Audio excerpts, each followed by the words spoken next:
Drake was like, oh, they not like us? They not like us? Hit you with a lawsuit and we'll see who's not like us. Hey everybody, it's me, AV to the 7th Power. Welcome back to my channel. We talk about all things law, true crime, and a little bit of debauchery. Today we are talking about the new lawsuit that was hit by Drake, the one and only Drake, after this whole Kendrick Lamar thing, and we're going to dive into that today. So let's check out the lawsuit and see what's in it. Okay, so filed yesterday, November 25th, 2024, in the Supreme Court of New York and the County of New York. This is in a matter of Frozen Moments LLC, which is Drake's company, versus UMG Recordings Inc. and Spotify.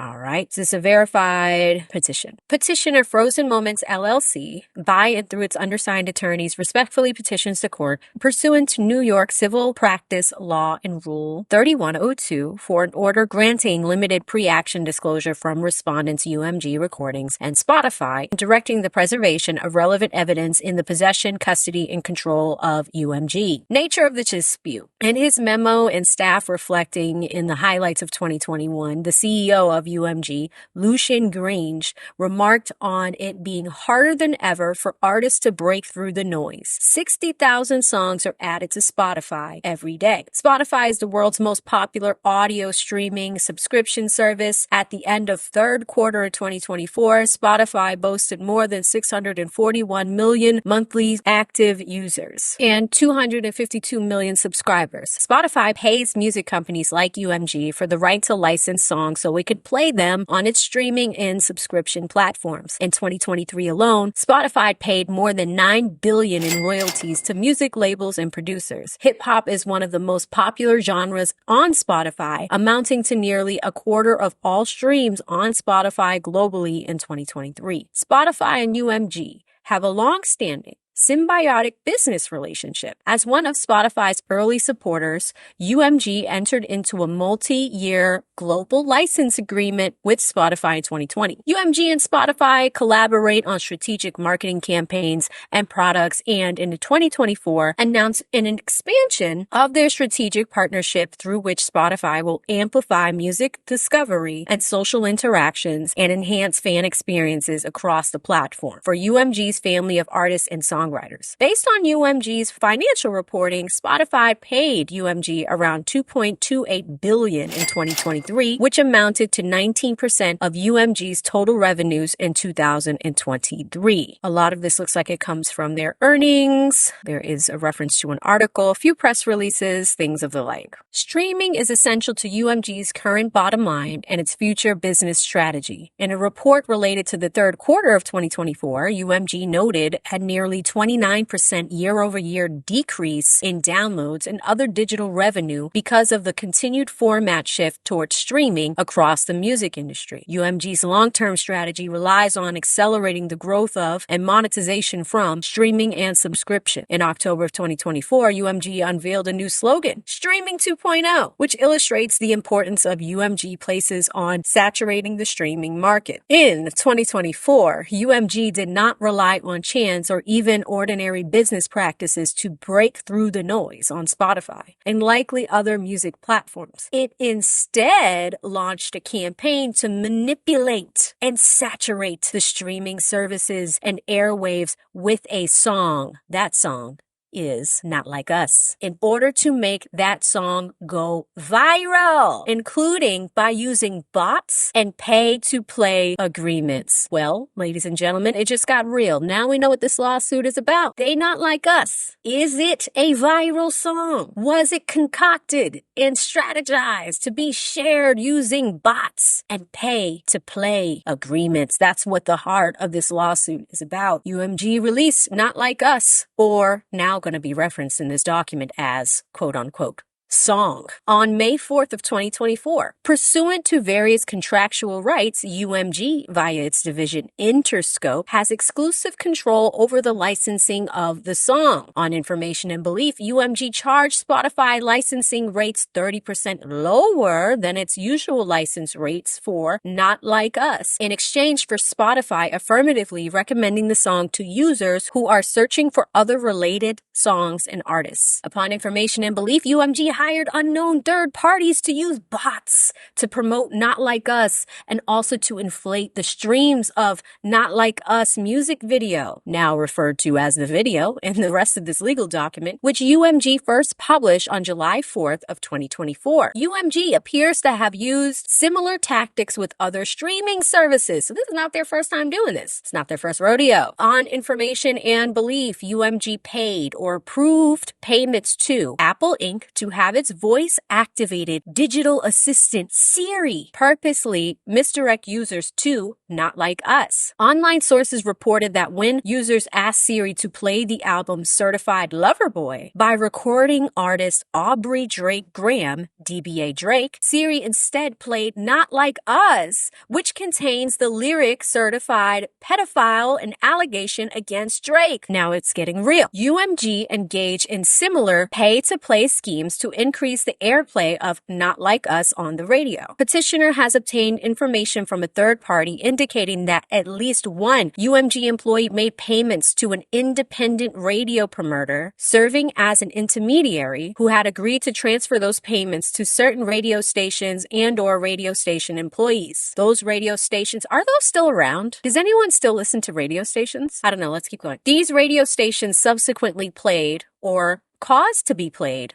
Not Like Us, without disclosing that they had been paid to do so. This practice, known as Payola, is prohibited by the Communications Act of 1934, 47 U.S.C. sections 13, 17, and 508, and has been the subject of regulatory scrutiny by a number of executive agencies. In 2006, UMG agreed to pay $12 million in a settlement with the New York Attorney General following an investigation involving accusations that UMG executives used a broad array of pay-for-play tactics to secure radio airplay for music. In connection with UMG's settlement, then New York Attorney General Eliot Spitzer explained, consumers have a right not to be misled about the way in which music they hear on the radio is selected. He continued to say, pay-for-play makes a mockery of claims that only the best or most popular music is broadcast. Separately, in 2005, UMG was sued by two radio promotion companies alleging fraudulent pay-to-play practices. While historically Payola has been thought of in terms of paying radio stations to play songs, in February of 2020, the FTC released guidance stating that by paying an influencer to pretend that their endorsement or review is untainted by a financial relationship, this is illegal Payola. Upon information and belief, UMG employee employed a similar scheme by paying social media influencers to promote and endorse the song and video. For example, petitioner understands that UMG paid a popular NFR podcast, which nearly has 300,000 subscribers on YouTube and over 330 followers on X, to promote Not Like Us and its video without disclosing the payment. As part of its deal with UMG, the NFR podcast published podcast episodes, tweets, and other content publicly about the song. And in a sea change for UMG's internal policy, UMG removed the song's copyright restrictions on YouTube and Twitch, thereby whitelisting the song for the first time in UMG history, which further incentivized influencers to spread the song. UMG's scheme to ensure Not Like Us broke through on Spotify and elsewhere worked. Not Like Us broke Spotify records, as Interscope posted on its X account. Kendrick Lamar's Not Like Us becomes the fastest rap song to reach 300 million Spotify streams. It only took 35 days, so they were very proud of this accomplishment. To date, Not Like Us has almost 900 million streams on Spotify and holds the record for the biggest single-day streams of a hip-hop song and the most streamed diss track in Spotify history. Not Like Us has spent 27 weeks on Spotify's City Chart for New York City, which ranks the weekly streaming popularity of songs by users in New York, New York. Within a week of its initial release, Not Like Us broke the record for the most streamed song in a 7-day period, with 96 million streams. After UMG published the video, Not Like Us returned to #1 spot on the Billboard Hot 100, and in the same week, the song was streamed an additional 53 million times and played on the radio with an additional 40 million times. From July 4th to August 8th, the video ranked first on YouTube's weekly top music videos chart. On November November 13th, the iHeartRadio leaderboard reported that Not Like Us was the second most popular song on the platform. On New York radio, Not Like Us remains, as of the date of this filing, a top 40 hit on popular music and hip-hop stations, including Z100, Power 105, and Hot 97. From May 9th of 24 to August 15th of 24, the song was amongst the top 10 of all songs streamed in NYC. UMG touted the record-breaking success. On July 16th, Interscope reposted that song on X. It became the best-selling rap song of 2024 in the US. So that's a big accomplishment. On July 24th, UMG posted on its X account about the song charting the most streamed song of the week. August 29th, you saw the same thing. UMG posted on X with a link to a Summer Hits 2024 playlist by Spotify. And the caption, Song of the Summer, ? UMG fam lands 4 out of 5 on Spotify. Birds of a feather, hot to go. Not Like Us. And then you have all these people promoting it on X, basically. UMG's schemes to artificially inflate the popularity of Not Like Us were motivated, at least in part, by the desire of executives at Interscope to maximize their own profits. UMG executives have an annual incentive program pursuant to which they are rewarded meeting and surpassing sales and profit projections, among other metrics. The incentives are largely based on the specific UMG division rather than the performance of UMG more generally. For example, the annual incentive or bonus of Interscope's CEO, John Janik, I think that's how you say that, is based on 90% of the financial success of Interscope and only 10% of the success of UMG. Interesting. Thus, upon information and belief, Mr. Janik and other executives at Interscope have been incentivized to maximize the financial success of Interscope through the promotion of Not Like Us and its revitalizing impact on the artist's poor recording catalog, including his first 5 studio albums, which are owned by Interscope. Do you see that last sentence? That last sentence is a legal punch in the face. That is a legal jab right there. That one right there. Thus, upon information and belief, the CEOs and others at Interscope have been incentivized to maximize the financial success of Interscope through the promotion of Not Like Us. Now, pay attention to this right here. You ready for the jab? Its revitalizing impact on the artist's prior recording catalog, including his first 5 studio albums, which are owned by Interscope. Petitioner has received information that UMG has been taking steps in an apparent effort to conceal its schemes, including but not limited to, by terminating employees associated with or perceived as having loyalty to Drake. So he's calling it out. If you are loyal to Drake, you will be fired. This is interesting. Indeed, UMG has demonstrated that it has no interest in taking responsibility for its misconduct. Over the past several months, Drake has repeatedly sought to engage UMG in discussions to resolve the ongoing harm he has suffered as a result of UMG's actions. UMG refused to engage in negotiations and insisted that UMG is not responsible for its own actions. That's funny. Instead, UMG has pointed the finger at Mr. Duckworth and insisted that Drake should initiate legal actions against Mr. Duckworth rather than UMG. So what are they saying there? They're saying, Drake, you got to sue Kendrick yourself. This is warfare. This is...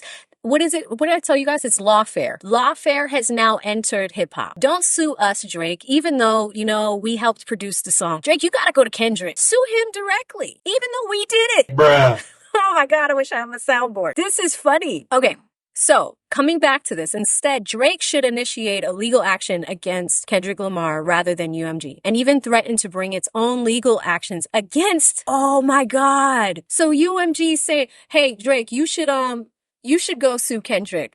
And if you don't, then we'll sue Kendrick. This is bad. Streaming and licensing is a zero-sum game. Every time a song breaks through, it means another artist does not. UMG's choice to saturate the music market with Not Like Us comes at an expense of other artists like Drake. As Drake is Petitioner's sole owner and Petitioner owns the copyright to Drake's entire catalog, Petitioner suffered economic harm as a result of UMG's scheme. This is getting good. Okay, so the next page just talks about, the parties to the lawsuit. Petitioner Frozen Moments is an LLC registered to the state of Florida. It's wholly owned by Drake, all right? So this is Drake's lawsuit. He's initiating it through his business. And it is just talking about the copyright here. Respondent UMG is who he is suing. So he's suing UMG directly. He's not doing what they told him to do. He's not going after their artist. He's going after the head of this. Now, in the law, there is a concept called respondeat superior. It's Latin.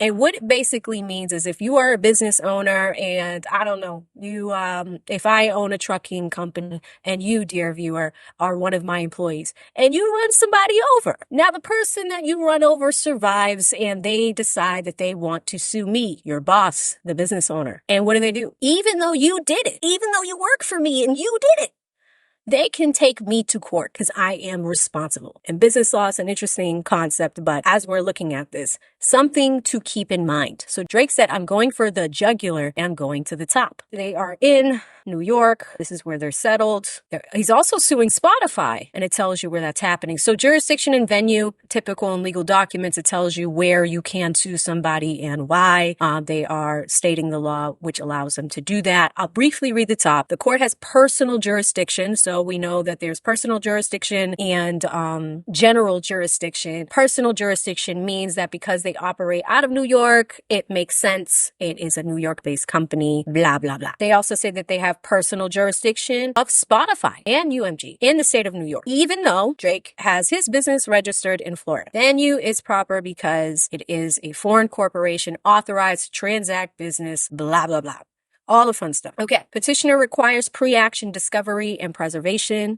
So they are starting the process. Oh, look, there's a word we've seen. RICO. Oh my gosh. I've been looking for RICO all year in the YSL case. And guess what? We see RICO in the Diddy case. And now we are seeing civil RICO in this case. Incredible. Incredible. I'm actually really happy to see RICO here. Petitioner has viable cause of action for civil RICO with predicate acts of wire fraud, mail fraud, and bribery of UMG's payments to unknown third parties in the form of reduced licensing fees to Spotify. When we talk about RICO, it really is centered on organized crime, right? Like, you think Al Capone, but what he's saying here is that this is civil RICO, right? So it is interesting. With predicate acts of wire fraud, mail fraud, bribery, all of those things, petitioner requires additional information in order to frame his complaint and satisfy the heightened Rule 9b pleading standard applicable to complaints surrounded in fraud. Specifically, petitioner requires information about the method by which the third parties were paid in order to determine which underlying predicate acts to plead, and requires information about which benefits were conferred upon UMG in exchange for payments. Additionally, Drake lacks sufficient information to identify the third parties who acted in conspiracy with UMG. Next, deceptive business practices and false advertising. Oh, this is getting good. Petitioner has info that agents of UMG paid at least one third party to use bots to stream the song on Spotify, and upon information it believed this practice extended to multiple third parties to artificially stream the song and video. UMG gave financial benefits to Spotify and other unknown third parties to promote and play the song and video without disclosing these payments. UMG then touted the success of the song and video, knowing the success was artificially inflated by its own manipulation. These practices harm consumers. They also violate the New York Deceptive Business Practices Act and New York False Advertising Act. Without the requested pre-litigation discovery, Drake lacks sufficient information to identify the known but anonymous third-party streamer to identify any additional streamers who UMG paid. Petitioner also lacks sufficient facts to frame the complaint regarding what was exchanged in those payments. So I'm going to skip over this, but basically what he is asking for here is a process in a lawsuit called discovery. That means that if I'm suing you, you have to turn over the things that help me build the particular claims. There is evidence that there's more of this happening, and it exists. So the request for discovery is, hey, UMG, you need to give it to me, Drake, so I could find out who you sold this to make this happen. So really, really interesting. He's also looking for a pre-action disclosure from Spotify. These are all the exhibits. So Drake respectfully requests that the court enter an order compelling UMG to provide him within 14 days of service with a notice of entry, documents, communications responsive to the request in Exhibit A. He wants communications, documents, and requests in response to Exhibit B. Same thing with C and D. This was signed yesterday. And that's it. We're going to come back up here. And that, ladies and gentlemen, is Drake's latest lawsuit against Kendrick Lamar. Let me know what you think in the comment section. Is he going to be successful in this lawsuit? Is he not like us? He's not like us. He's going to the top. He's going straight to the drug dealer. He is going to UMG and Spotify and is asking for these documents. And he wants to know, is this song inflated? Are these numbers accurate? Let me know what you guys think in the comment section. Really good to see y'all. See y'all in the next one. Stay safe out there. Bye.